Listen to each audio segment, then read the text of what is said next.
사랑과 은혜가 충만하신 하나님 은혜를 감사합니다. 이 아침에 겸손한 마음으로 주님 앞에 나왔습니다. 또 주님 말씀 앞에 섭니다. 이 말씀을 통하여 또 오늘 하루 주께서 원하시는, 주님께서 기뻐하시는 주님의 자녀의 삶을 살 수 있는 귀한 지혜를 얻을 수 있도록 하나님 함께하여 주시옵소서. 또한 아는 것에서 그치는 것이 아니라 실제로 우리 삶 가운데 오늘 깨달은 그 말씀을 실천함으로 하루하루 주께서 기뻐하시는 삶으로 성숙해져가는 우리 모두가 될 수 있도록 인도하여 주시옵소서. 예수님의 이름으로 기도했습니다. 아멘. 오늘 본문에는 공동체 질서를 위해서 다양한 법들이 소개되고 있습니다. 16절, 17절 같은 경우는 처녀를 꼬시는 사람에게 청구해야 할 손해배상법에 대해서 얘기를 하고 있고요. 또 18절에서 20절 보게 되면은 무당이나 수간을 하는 자들에 대한 법이 기록되어 있고요. 또 가장 긴 21절에서 27절을 보게 되면 사회 약자에 대한 도덕법이 기록되어 있습니다. 그리고 마지막 부분이 28절에서 31절은 사회 지도자들에 대한 법, 그리고 헌물을 바칠 때 그 헌물에 대한 법, 이렇게 기록이 되어 있습니다. 그러니까 참 다양한 많은 법들이 오늘 본문에 기록되어 있는데요. 저는 오늘 21절에서 27절의 말씀을 중심으로 여러분과 함께 말씀을 나누려고 합니다. 왜냐하면 사회 약자에 대한 법규에서, 도덕 법규에서 우리가 하나님의 마음을 가장 잘 읽을 수 있기 때문입니다.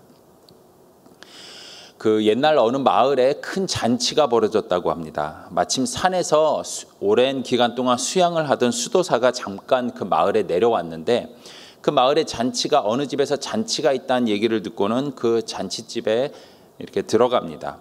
자, 그런데 그 잔치집 앞에 문을 지키고 있는 그 문지기가 그 수도사를 가로막고는 들어가지 못하게 합니다. 그 이유가 무엇일까요? 그 옷이 너무 거지 같았기 때문입니다. 그 집에 들어가지 못했던 그 수도사는 나와서는 이번에는 화려한 옷으로 갈아입고는 다시 그 잔치집 앞에 갔습니다. 자, 그러자 문지기는 그제서야 수도사를 정성껏 맞이해서는 가장 상석으로 인도를 했습니다. 자리에 앉은 수도사 앞에 이제 큰 상이 이제 들어오게 되고요. 그 위에 음식이 참 많이 이렇게 대접이 되는 것이죠. 자, 그러자 그 수도사는 갑자기 그 음식들을 들어서는 자기의 옷에다가 붓기 시작을 합니다. 사람들이 그 이유를 옆에서 묻자 그 수도사가 이렇게 얘기를 합니다. 오늘 이 음식을 먹을 자격이 있는 사람은 내가 아니라 바로 이 옷입니다 라고 얘기를 했다고 합니다. 그 뭐 옛날이나 지금이나 참 사람들은 사람의 겉모습만 보고 판단하는 성향이 있는 것 같습니다. 돈이 많아 보이는 사람, 신분이 높아 보이는 사람을 더 인정을 하는 것이 우리가 살고 있는 사회의 현실인 것 같습니다. 비싼 물건을 파는 상점이나 식당이나 호텔을 가게 되면은 어떻게 차려입고 가느냐에 따라서 대접이 달라지는 걸 우리가 확인할 수가 있죠. 예전에 유튜브에 올라왔던 영상 하나를 재밌게 본 적이 있는데, 어떤 남자가 어떤 차를 타느냐에 따라서 사람들이 어떻게 반응하는지를 몰래 이렇게 촬영을 한 영상이었는데 참 다양한 반응 때문에 재밌게 본 적이 있습니다. 우리가 사는 시대가 바로 이런 사회가 된 것 같습니다. 여러분 아시는 것처럼 무전유죄, 유전무죄라는 말이 있죠. 돈이 있으면 아무리 무거운 죄도 상대적으로 가벼운 처벌을 받게 되는 반면에 돈이 없으면 오히려 과도한 처벌을 피하지 못하는 경우가 참 많이 있죠. 여러분 그뿐인 줄 아십니까? 이번 코로나 사태로 인해서 우리가 사는 미국 사회에 뿌리 깊은 불평등의 민낯이 고스란히 드러나지 않았습니까? 그 미국 질병관리본부 CDC에서 발표한 그 인종별 백신 접종 현황을 보게 되니까 코로나 확진자 비율이 가장 높은 흑인이나 라틴계가 밀집되어 있는 그 지역에 오히려 백신 보급률이 가장 낮았다라는 그 결과가 나왔다고 합니다. 또한 의료 혜택이 절실히 필요한 저소득층이나 빈곤층은 부유층에 비해서 상대적으로 16%나 그 보급률이 낮았다라고 하면서 인종별 불평등, 지역별 불균형 문제가 고스란히 이렇게 드러나게 됐던 거 우리가 확인하게 되죠. 또한 미국의 코로나가 이렇게 급속도로 번지게 되면서 전 세계 확진자 1위라는 그 불명예를 안게 됐던 그 원인들이 참 많이 있었는데요. 그중에 작년 6월에 있었던 미국 전역에 있었던 그 대규모 시위 때문에 또 급진적으로 이 확산되었다라는 그 분석을 하고 있는데, 여러분 그 시위가 작년 6월에 있었던 그 시위가 어떤 시위였는지 여러분 잘 아시죠? 바로 백인 경찰의 과도한 공권력으로 목숨을 잃었던 흑인 조지 플로이드를 기리는 시위였습니다. 이 사건을 보면서 여러분 무엇을 느끼셨습니까? 저도 동일한 걸 느꼈을 것 같은데 92년에 우리 한인들에게 아주 큰 아픔과 트라우마를 줬었던 4.29 폭동 기억나게 하지 않으셨습니까? 30년이 지났습니다. 30년이 지났는데도 여전히 똑같은 인종차별의 문제로 인해서 같은 일이 반복되고 있는 거 우리가 확인하게 되는 것이죠.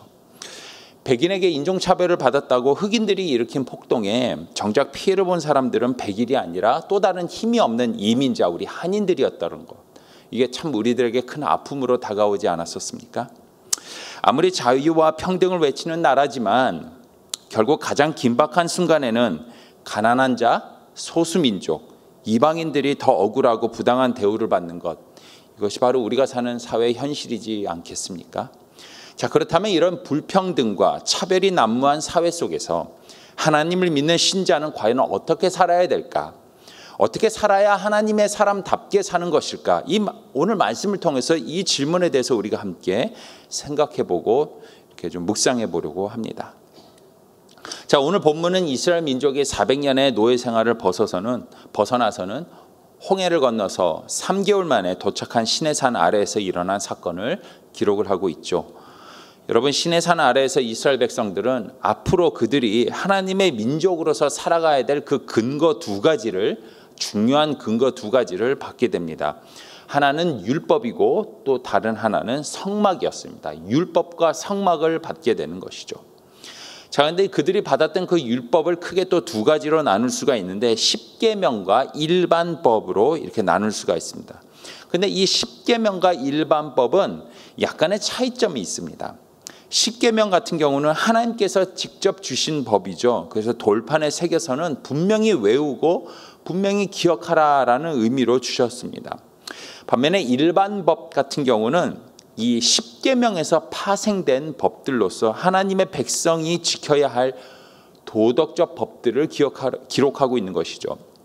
그래서 출애굽기 20장 22절부터 23장까지 이렇게 쭉 그 일반법들이 나열되어 있는데 우리가 지금 그 법들을 지금 보고 있는 가운데 있지 않습니까? 총 9개 분야에 걸친 일반법들이 기록되어 있습니다.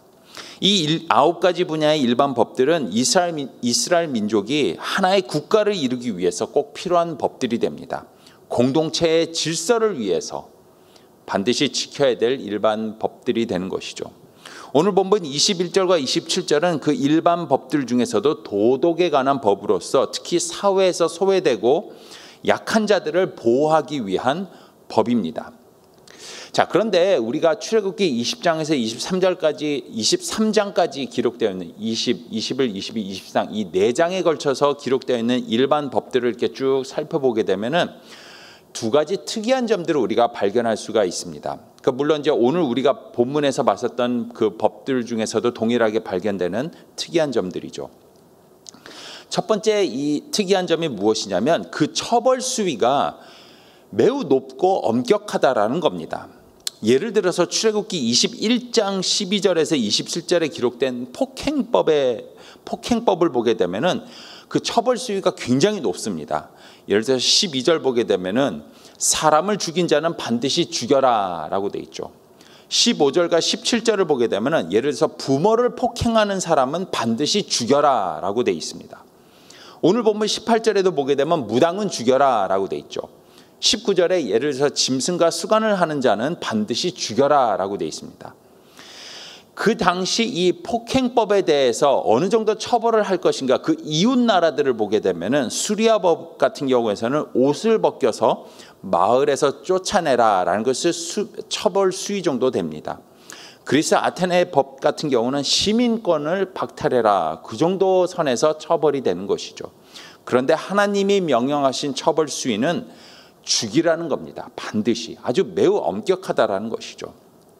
여러분 그뿐인 줄 아십니까? 어제 봤었던 22장 1절 같은 경우에 보게 되면 이제 배상법이 있죠. 근데 그 배상법의 처벌 수위도 어떻습니까? 소를 한 마리 도둑질하면은 5마리로 갚고 양을 한 마리 도둑질했으면 4마리, 4배, 5배 정도로 갚으라고 얘기를 하고 있습니다. 그러니까 이렇게 공동체의 질서와 사회 정의를 위해서 하나님은 다른 나라보다도 훨씬 엄격한 규칙을 적용하고 있다는 것 우리가 확인하게 되는 특이한 점이라는 것이죠. 또한 하나님께서 명령하신 일반법이 가지고 있는 두 번째 특이한 점이 있는데 무엇이냐면 이렇게 엄격하신 하나님께서는 유독 사회의 약자와 가난한 자들에 대해서는 매우 관대한 잣대를 적용하고 계신다는 점입니다. 오늘 21절과 22절 한번 보겠습니다. 21절, 22절입니다. 너는 이방 나그네를 압제하지 말며 그들을 학대하지 말라. 너희도 애굽 땅에서 나그네였음이라. 너는 과부나 고아를 해롭게 하지 말라. 자, 당시 사회에서 가장 약하고 소외된 사람의 대명사가 누굽니까? 외국에서 이민 온 이민자, 그리고 과부와 고아이지 않겠습니까? 하나님은 이들에 대해서 어떻게 얘기를 하셨냐면 너희가 예를 들어서 추수를 할 때에 이삭이 땅에 떨어지면 가난한 자, 고아나 과부나 이민자들이 와서 그걸 주울 수 있도록 좀 이렇게 남겨두고 그들이 줍는 것을 막지 말라라고 얘기를 하시죠. 또한 25절을 보게 되면 심지어 가난한 자들이 돈을 꾸우면 이자도 받지 말라라는 관대한 모습을 보여주고 계십니다. 25절, 26절입니다. 내가 만일 너와 함께한 백성 중에서 가난한 자에게 돈을 꾸어주면 너는 그에게 채권자같이 하지 말며 이자를 받지 말 것이며 내가 만일 이웃의 옷을 전당 잡거든 해가 지기 전에 그에게 돌려보내라.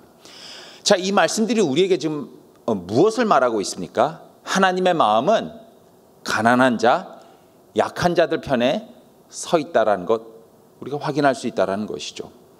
여러분, 우리가 살고 있는 이 사회는 잘 나가는 사람, 돈이 많은 사람, 권력이 있는 사람들에게 더 많은 관심을 주고 있습니다.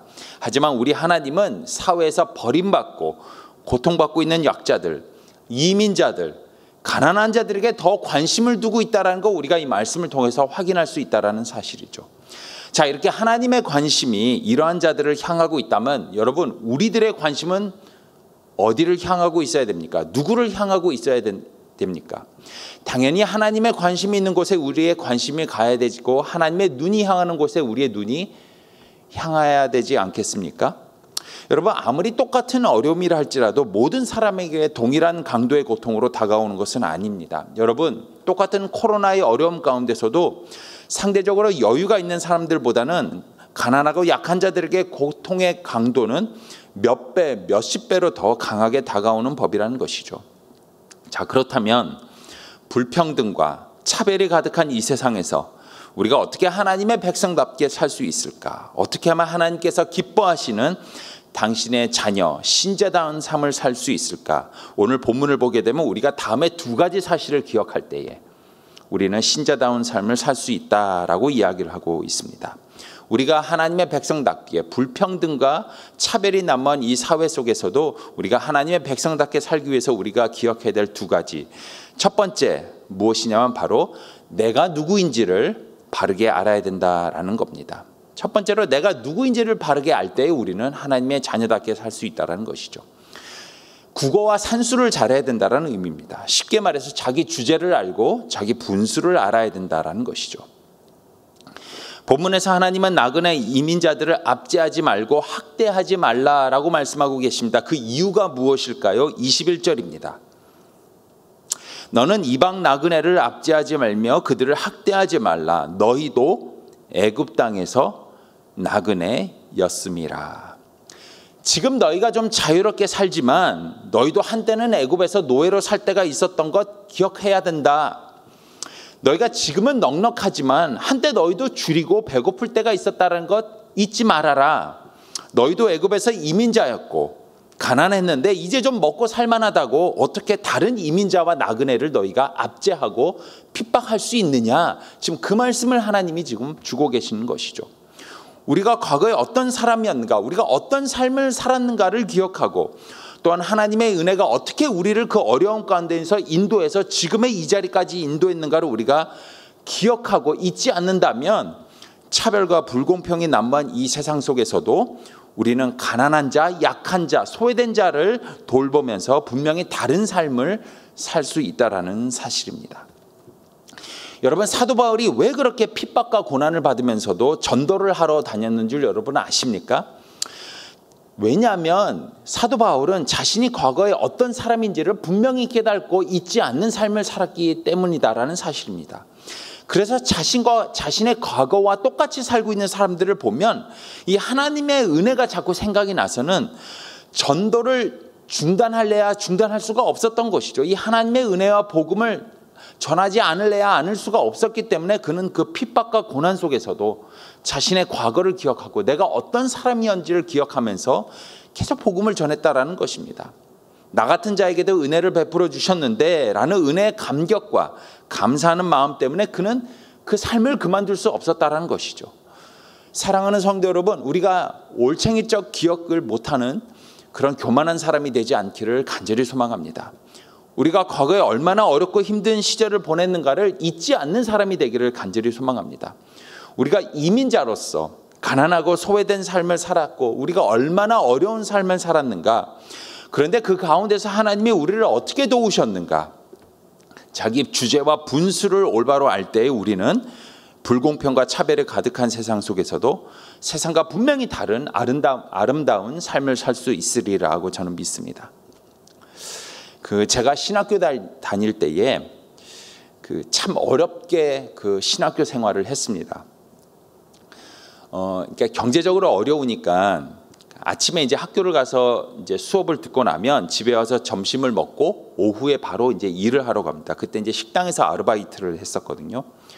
그래서 오후에 식당에서 아르바이트를 하고 끝난 다음에 집에 와서 저녁을 먹고 난 다음에 밤 9시부터 새벽 2시까지 그 UPS 물류 창고에서 트럭에서 이제 박스를 내리는, 이제 큰 박스들을 이렇게 내리는 로링하고 업로딩을 하는 그 일을 했습니다. 그래서 새벽 2시에 일이 끝나면 이제 또 힘들게 이제 운전하고 집에 와서는 졸음을 이기면서 집에 와서는 이제 조금 자고 나서 그 다음 날에 또 일어나서는 학교 가고 뭐 이런 삶을 계속해서 이어갔었던 거죠. 하루는 새벽에 이제 일이 끝나서는 집으로 이제 가는 길에 이제 졸음을 깨우려고 이제 라디오를 틀었는데 이제 크리스찬 방송을 들으면서 이제 가고 있었는데 그날 그 크리스찬 방송에 나와서 어떤 중년 남자가 이제 인터뷰를 하는 그 내용이 이제 그 새벽에 이제 방송이 됐습니다. 그 중년 남자가 나와서는 방송에서 자신의 어린 시절을 이제 간증하는 거였어요. 이제 그걸 이제 우연히 차에서 운전하면서 그 새벽에 듣게 된 것이죠.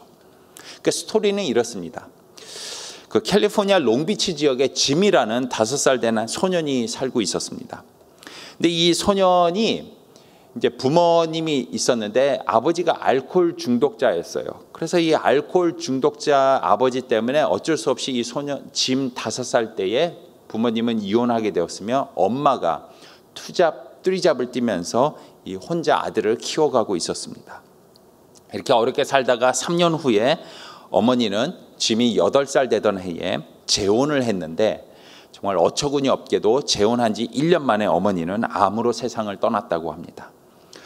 장례식이 끝나자 새 아버지는 짐을 그냥 놔둔 채 집을 나가버렸습니다. 짐은 어떻게 됐을까요? 5살에 헤어졌던 알코올 중독자 아버지에게 다시 보내졌습니다. 자, 그런데 고난은 거기서 끝나지 않습니다. 그 알코올 중독자 아버지에게 간 지 1년 만에 그 아버지는 또 알코올 중독으로 세상을 떠나게 된 것이죠. 겨우 짐은 10살밖에 되지 않았는데 이제부터는 고아원에서 살게 된 겁니다. 10살밖에 되지 않은 그 어린 아이에게 얼마나 가혹하고 불공평한 삶이 주어졌습니까? 그런데 참 감사하게도 짐이 고아원에 가서는 하나님의 은혜로 좋은 선생님을 만나고 그 선생님을 통해서 하나님을 만나게 된 겁니다. 복음을 듣게 되고 하나님의 은혜를 경험하게 된 것이죠. 또한 그 하나님을 만나게 되자 그의 삶 가운데 새로운 삶이 펼쳐지게 되면서 짐은 그 삶 가운데 새로운 꿈을 꾸기 시작을 합니다. 그래서 열심히 공부를 해서는 그 고아원 최초로 대학을 졸업하게 되고 포춘 500 컴퍼니에서 일을 하게 되면서 MBA와 경제학 박사학위까지 받게 되는 그런 삶을 살게 됐습니다. 이제 짐은 사회에서 성공한 사람이 된 겁니다. 자신의 과거의 신분을 완전히 잊은 채로 모두가 부러워하는 새로운 삶, 부유한 삶을 살게 될 수 있었던 것이죠. 자, 그런데 이렇게 부유한 삶을 살게 된 그 짐의 삶 가운데 한 가지 문제가 생기게 됐습니다. 무엇이냐면 이 짐의 마음 한 가운데에 가정폭력과 고아들에 대한 부담감을 도저히 떨쳐버릴 수가 없는 겁니다. 아무리 부유하고 좋은 삶을 삶에도 불구하고 그의 마음 한구석에 가정폭력에 시달리는 가정과 고아들을 향한 그 부담감이 짓누르고 있어서 이 무거운 짐을 떨쳐버릴 수가 없었던 것이죠. 결국 그 화려한 직장을 내려놓고 그는 작은 기독교 봉사단체의 말단 사원으로 입사를 하게 됩니다. 그리고 그 후부터 16년간 미국을 포함해서 전 세계를 다니면서 깨어진 가정을 하나님의 말씀으로 회복하는 가정사역과 고아원 사역에 전념하게 되었다라는 것이 그날 새벽에 제가 들었던 그 중요한 남자의 인터뷰 내용이었죠. 여러분, 이 남자가 누군지 아십니까? 이 남자가 누구냐면 바로 전 세계 155개 국가에서 750명의 패밀리 전문 상담사를 보유한 세계 최대의 기독교 패밀리 상담 기관인 Focus on the Family 2대 회장인 짐 데일리 박사였습니다.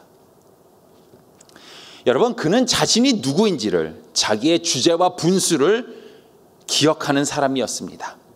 그는 자신이 어떤 삶을 살았는지, 과거에 어떤 삶을 살았는지를 분명하게 기억하며 잊지 않는 삶을 사는 사람이었습니다. 그는 거기서 끝난 것이 아니라 지금 내 주위에서 같은 고통을 받고 있는 사람들이 있는가를 또한 잊지 않고 그들을 돌보는 삶을 사랑하는 사람이 되었다라는 것이죠. 여러분, 우리도 마찬가지입니다. 이 사회에서 우리가 하나님의 자녀로 올바로 살기 위해서는 내가 누구인지를 분명히 알아야 됩니다. 또한 내 주위에 나와 같이 똑같은 어려운 삶을 사는 사람이 없는지를 우리가 또한 잊지 않고 돌보는 삶을 살아야 된다는 것입니다. 그럴 때에 비로소 하나님의 눈이 향하는 곳에 우리 눈이 향하게 되며 하나님의 은혜를 입은 자다운 올바른 삶을 살 수 있다는 사실입니다. 또한 두 번째, 불평등과 차별이 가득한 세상에서 우리가 하나님의 백성다운 삶을 살기 위해서는 우리가 두 번째로 알아야 될 것이 있는데 바로 하나님의 마음을 알아야 된다는 겁니다. 첫 번째로는 내가 누구인지를 알아야 된다면 두 번째로는 하나님이 누구인지를 알아야 된다는 것이죠. 하나님의 마음을 우리가 올바로 알 때 우리는 이런 차별과 불평등이 가득한 세상 속에서도 하나님께서 기뻐하시는 백성다운 삶을 살 수 있다는 겁니다. 여러분, 우리 하나님은 마음이 아프거나 삶이 힘든 사람을 절대로 그냥 지나치는 분이 아니십니다. 오늘 본문 23절과 24절을 한번 보시죠. 네가 만일 그들을 해롭게 함으로 그들이 내게 부르짖으면 내가 반드시 그의 부르짖음을 들으리라. 나의 노가 맹렬함으로 내가 칼로 너희를 죽이리니 너희의 아내는 과부가 되고 너희 자녀는 고아가 되리라. 너희 중에 누구든지 이민자, 약자, 가난하고 억눌린 자를 힘들게 하고 그들을 차별을 하고 그들에게 불공평한 일들을 허락한다면 내가 가만두지 않겠다, 내가 가만히 있지 않겠다라는 엄중한 하나님의 경고가 지금 오늘 본문에 기록되어 있는 것이죠. 26절, 27절 한번 또 보겠습니다.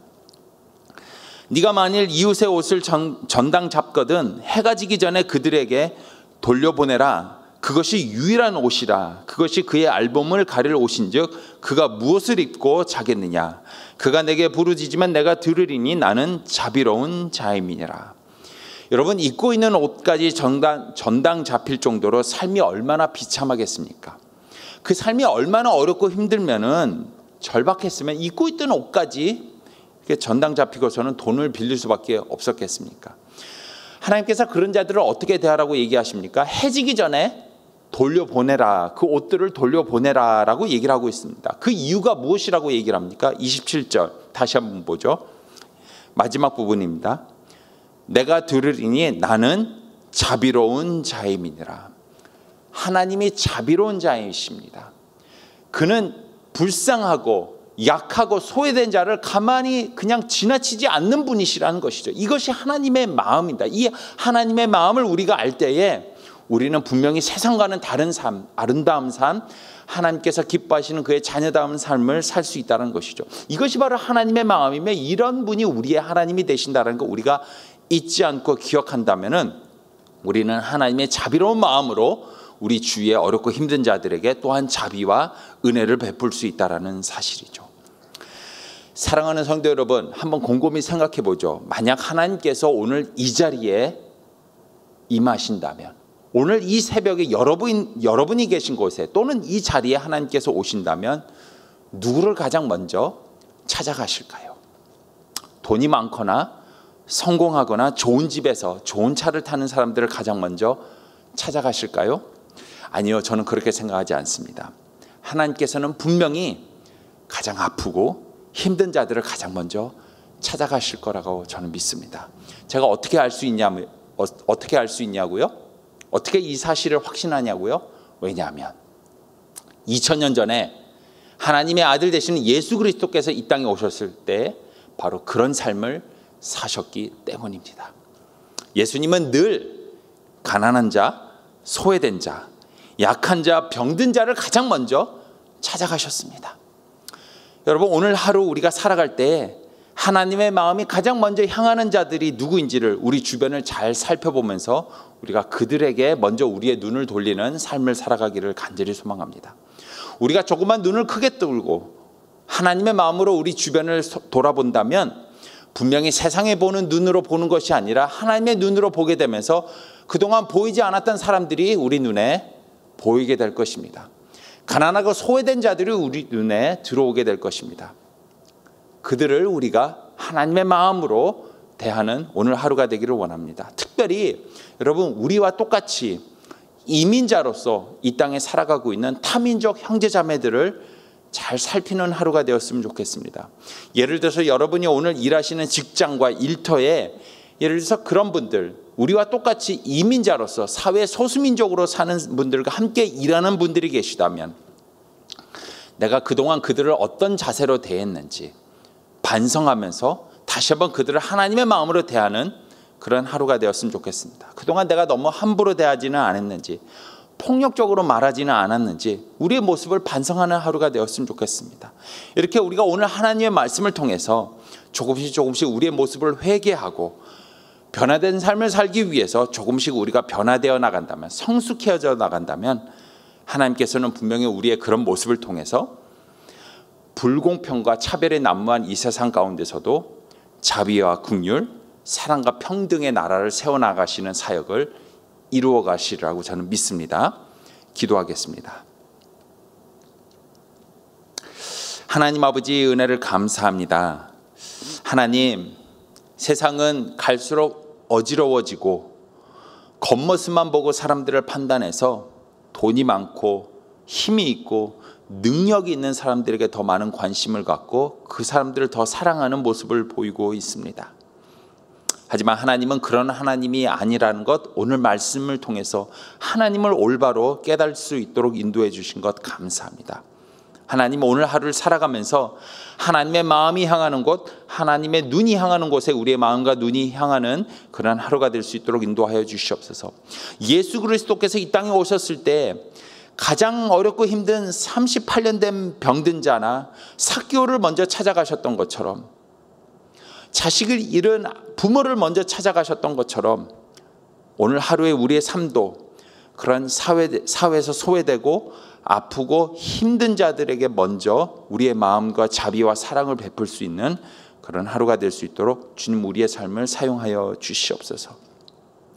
특별히 이 시간에 그 하나님의 마음을 가지고 복음을 전하며 하나님께서 기뻐하시는 삶을 살아가고 있는 장성일, 장미영 선교사님을 위해서 이 시간에 간절히 기도합니다. 미얀마에서 사역하시는 이 두 분 하나님께서 영육 간의 강건함으로 인도하여 주시고 장시간 이 코로나로 인해서 중단되었던 사역들이 빨리 회복될 수 있도록 주님 함께하여 주시옵소서. 특별히 미얀마 입국에 필요한 특별한 비자를 받을 수 있도록 그들에게 길을 열어주셔서 하루속히 빨리 돌아가서 그 미얀마에 있는 하나님의 영혼들, 하나님께서 기뻐하시는 영혼들을 위하여 주께서 기뻐하시는 성교의 사역을 감당할 수 있는 능력의 종들이 될 수 있도록 인도하여 주시옵소서. 예수님의 이름으로 기도했습니다. 아멘. 하늘에 계신 우리 아버지여, 이름이 거룩히 여김을 받으시오며 나라가 임하옵시며 뜻이 하늘에서 이루어진 것 같이 땅에서도 이루어지이다.